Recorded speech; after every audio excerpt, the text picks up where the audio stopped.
Hi అండి. నా పేరు Lakshmi. Welcome back to Varshita daily life style.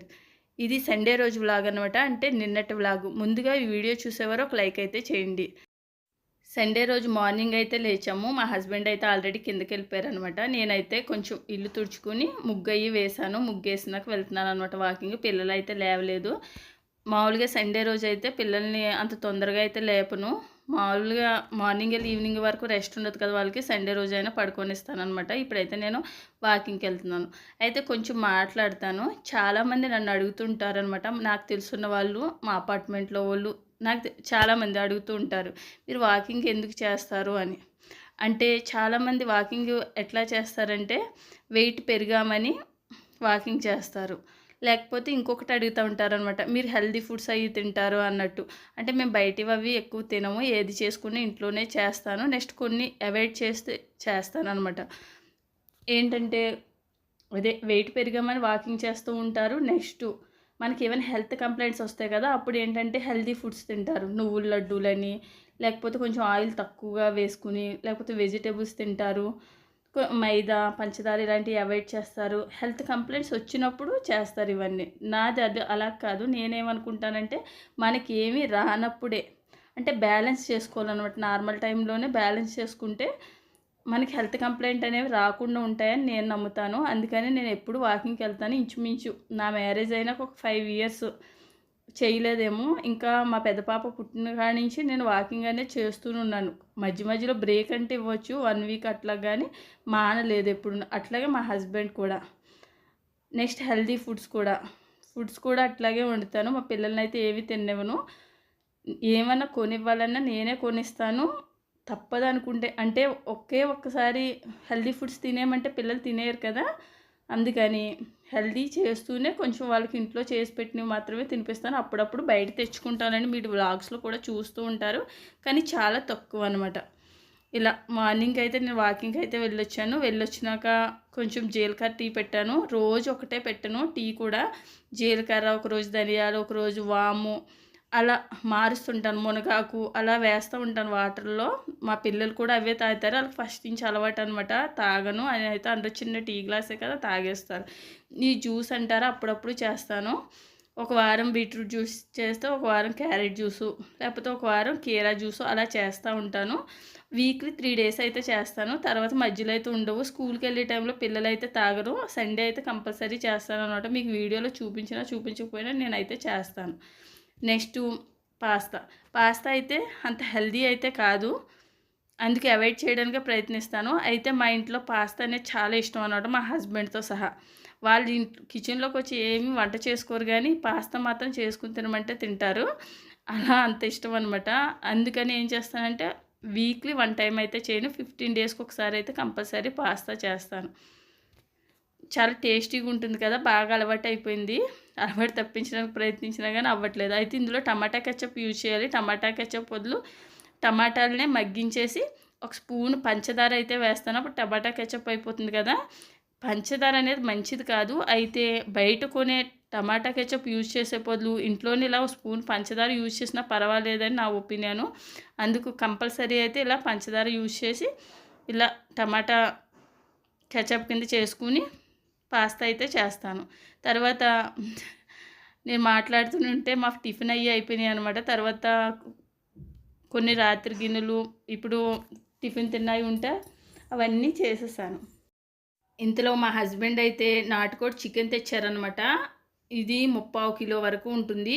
ఇలా అయితే ఇస్తారు కదా. తర్వాత వీటిని సాల్ట్ వాటర్లో కడుక్కుని, నార్మల్ వాటర్లో కూడా కడుక్కున్నాను. కొంచెం ఎక్కువసేపే కడుక్కోండి, బాగా శుభ్రం అయ్యేంత వరకు. తర్వాత ఇందులో 3 పావులని చెప్పాను కదా, అంటే 3/4 కిలో, కిలోకి 1/4 కిలో తక్కువ అనమాట. కొంచెం ఎక్కువగానే అల్లం వెల్లిపాయ పేస్ట్ వేసుకుంటున్నాను, ఒక స్పూన్ నిండుగా. తర్వాత ఒక చిన్న టీ స్పూన్ వరకు పసుపు వేసుకుని ఒకసారి కలుపుకోండి. ఇలా బాగా కలుపుకున్నాక గ్లాస్తో గ్లాస్ వాటర్ వేసి మళ్ళీ ఒకసారి కలుపుకుని మూత పెట్టి మీడియం మంటలో ఒక 10 విజిల్లైనా రానివ్వండి. నాటుకోడి చికెన్ అనేది కొంచెం గట్టిగానే ఉంటుంది, మన బాయిలర్ చికెన్లా కాదు. అందుకు ఇలా కుక్కర్లో పెట్టుకుని వండుకోండి, టేస్ట్ అయితే బాగుంటుంది. అయితే మా అమ్మ అయితే డైరెక్ట్గా వండేస్తుంది అనమాట. నాటుకోడి చికెను డైరెక్ట్ కుక్కర్లో పెట్టేసి కూడా వండేస్తారు. అలా చేస్తే ఏంటంటే కూర అనేది గ్రేవీ మంచిగా రాదనమాట. ఇలా ముందు ఉడికించుకుని నార్మల్ కూరలా వండుకుంటే గ్రేవీ బాగా వస్తుంది. అందుకే ఇలా చేస్తాను. ఈ ప్రాసెస్‌లో మటన్ గానీ, ఈ నాటుకోడి చికెన్ గానీ చేసుకోవచ్చు. చాలా టేస్టీగా అయితే ఉంటుంది. తర్వాత మా పిల్లలైతే అంత చికెను ఇష్టంగా తినరనమాట. ఏవి నాన్ వెజ్ రెసిపీస్. అందుకే వాళ్ళకి పప్పు ఆనపకాయ వండుదామని పప్పు నానబెట్టి పెట్టుకున్నాను. ఇంతలో మటన్ అయితే విజిల్ వచ్చింది. రైస్ కూడా పెట్టేసాను ఒక స్టవ్ మీద. నెక్స్ట్ మధ్యలో ఇలా టీ అయితే పెట్టాను. మనం జీలకర్ర టీయా ఇలా జ్యూసు తాగాం కదా, వెంటనే టీ తాగితే అంత హెల్త్‌కి మంచిది కాదనమాట. అందుకు ఒక 11 ఆ టైంలో పెడతాను. కొంచెం లేట్‌గానే పెడతాను. లేట్‌గా అయితే పెట్టించాననమాట. తర్వాత ఇందులోకి మసాలా ప్రిపేర్ చేసుకుంటున్నాను. ఇలా మసాలా ప్రిపేర్ చేసుకుని కర్రీ చేసుకుంటే వల్ల మంచి గ్రేవీ వస్తుంది. టేస్ట్ కూడా బాగుంటుంది. అల్లం, వెల్లుల్లి, జీలకర్ర, ధనియాలు, గసగసాలు, 2 ఇలాచీలు, చిన్న దాల్చిన చెక్క, లవంగాలు వేసుకుని మిక్సీ వేసుకున్నాక చిన్న టీ గ్లాస్ వరకు వాటర్ వేసుకుని ఫైన్ పేస్ట్ చేసుకోండి. స్మూత్గా చేసుకోండి. ఇలా చేసుకున్నది పక్కన పెట్టుకోండి. తర్వాత స్టవ్ వెలిగించుకుని ఒక కళాయి పెట్టుకుని కళాయి వేడెక్కినాక మీడియం మంట పెట్టుకోండి. చెప్పాను కదా చికెన్ ఎక్కువే కాబట్టి ఒక 6 స్పూన్ల వరకు ఆయిల్ వేసుకున్నాను. ఎప్పుడైనా నాన్ వెజ్ కూరలకి కొంచెం ఆయిల్ ఎక్కువే పడుతుంది. తర్వాత ఒక 5 ఉల్లిపాయల వరకు తీసుకుని చిన్న చిన్న ముక్కలుగా కట్ చేసుకోండి. వీలైన చిన్న చిన్న ముక్కలుగా కట్ చేసుకుని సరిపడా సాల్ట్ వేసుకుని ఒకసారి కలుపుకుని మూత పెట్టుకుని ఉల్లిపాయలు బాగా వేయించుకోండి. ఇలా ఉల్లిపాయలు వేగినాక చికెన్ అయితే విజిల్ పెట్టుకున్నాం కదా, అందులో చికెన్ మాత్రమే వేసుకోండి. వాటర్ అయితే ఇందులోనే ఉంచండి. తర్వాత వేసుకుందాం నెక్స్ట్. ఇలా పీసెస్ వేసుకున్నాక ఒకసారి కలుపుకోండి. ఈ ప్రాసెస్లో కర్రీ చేసుకోండి. చాలా టేస్టీగా అయితే ఉంటుంది. తర్వాత ముందుగా ప్రిపేర్ చేసుకున్నాం కదా మసాలా పేస్ట్, అది వేసుకోండి. ఆల్రెడీ పసుపు అయితే చికెన్ ఉడికించినప్పుడు ఎక్కువ వేసాను అనమాట. అందుకు కొద్దిగా చిటికెడు మాత్రమే పసుపు వేసుకుంటున్నాను. వేసుకుని ఒకసారి ఇవన్నీ కలిసేలా బాగా కలుపుకోండి.